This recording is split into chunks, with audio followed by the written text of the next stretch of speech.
We're going to talk about Chinese culinary culture, specifically Hunan cuisine. Now, Hunan cuisine is also known as Xi'an cuisine, and it's recognized as one of the eight great cuisines of China.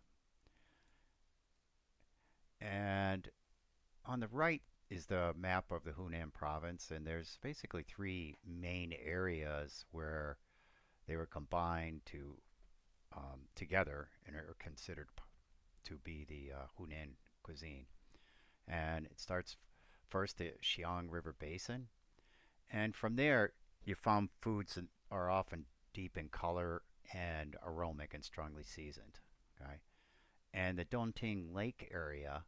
This one is shaped by wetlands and a lake environment, and freshwater fish and poultry are important.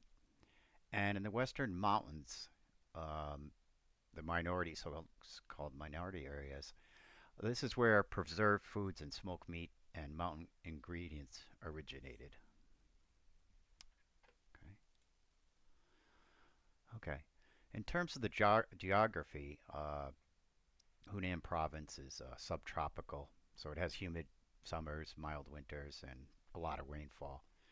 And you can see here over on the precipitation map that it's in the dark blue area, which is like 800 to 1200 millimeters, or which essentially is 1.2 meters of water per year. Okay. Now, Hunan has mountains, and if you just look over here on the left map, the Hunan province map, uh, it's basically it has mountains around the edges, and then hills toward the center and the basin, and it has also some flat areas. Okay, and from this, the lower areas in here in the center, sort of northern center part, is flat and fertile, ideal for rice cultivation. Okay.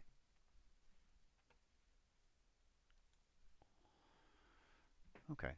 Some of the historical origins of Hunan cuisine, and it can actually be traced all the way back to the Warring States era or period. And this is where the first original, sort of some early evidence of this. Okay.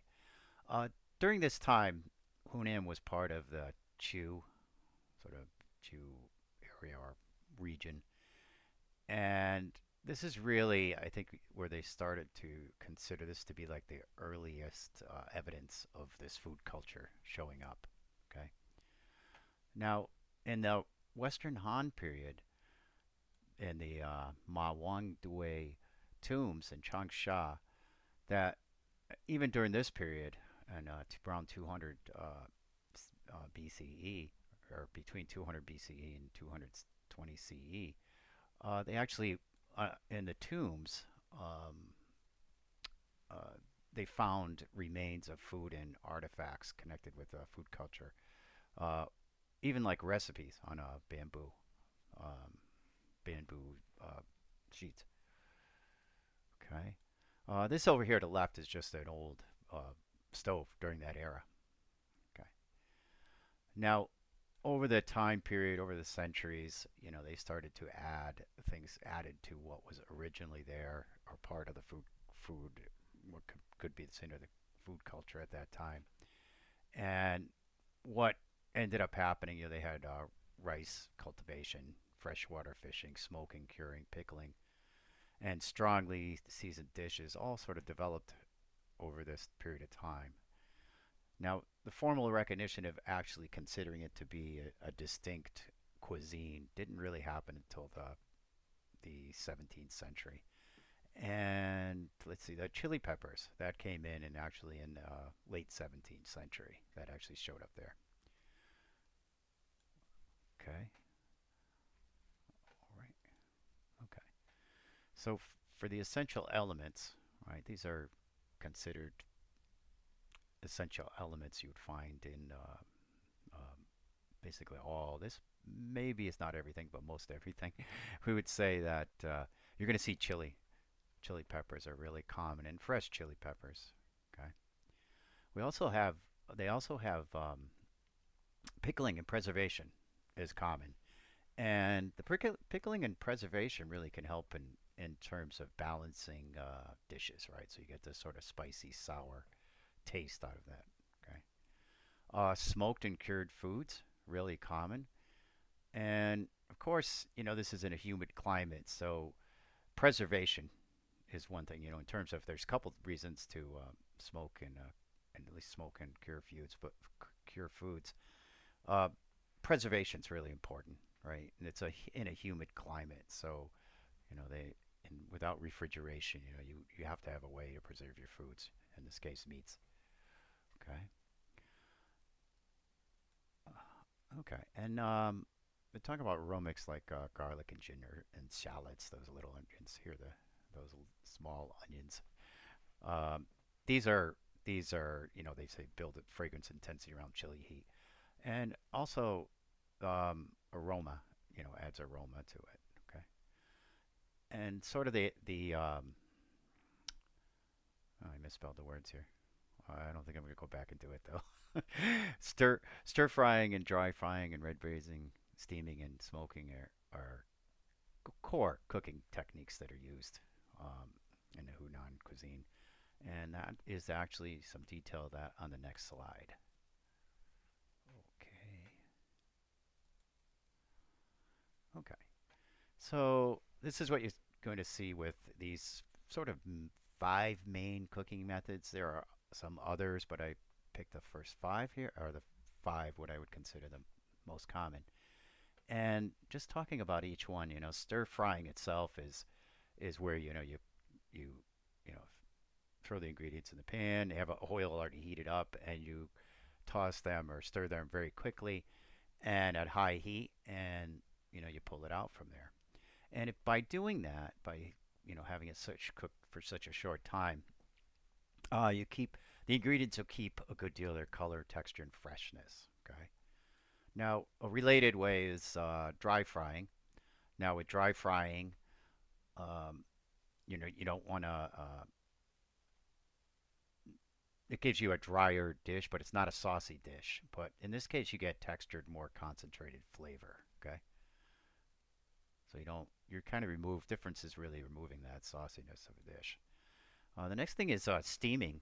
So steaming is commonly used, and what you find with this, of course, when you steam, you preserve the moisture in the food. So like baozi is a good one that's steamed. So bread and with some ingredients inside, some stuffing inside, and this allows for a couple of things. One, keep the moisture. The other one is for the flavor to sort of um, gently, while it's cooking, the flavor should get permeate into the bread a bit. Okay. The next one is red braising.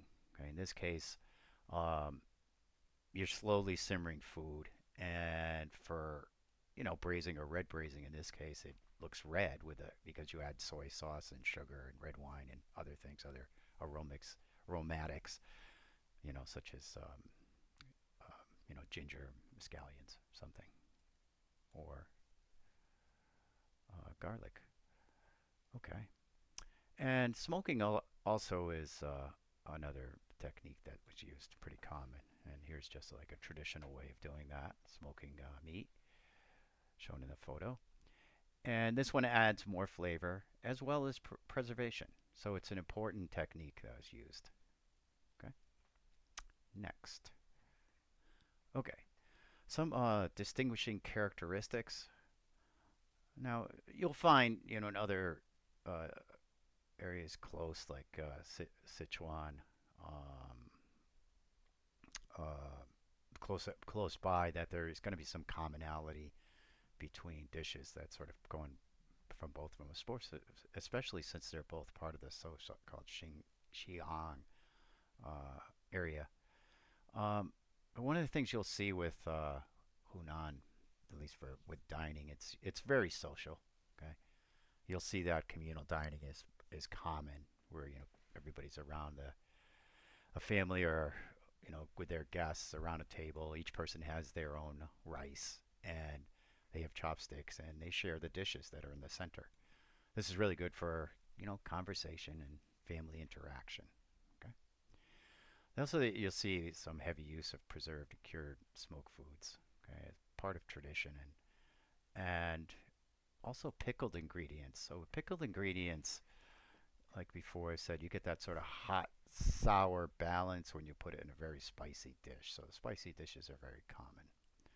And there's one other thing here is rice noodles. Rice noodles for breakfast. Okay, rice noodles been a favorite breakfast food. Okay, to use. And basic idea, you have a hot bowl of rice noodles, which is right up here, and you can add meat or garlic, pork, beef, pickled vegetables, shredded radish, and eat it hot. And this has become a very popular breakfast food. And that's it for my part.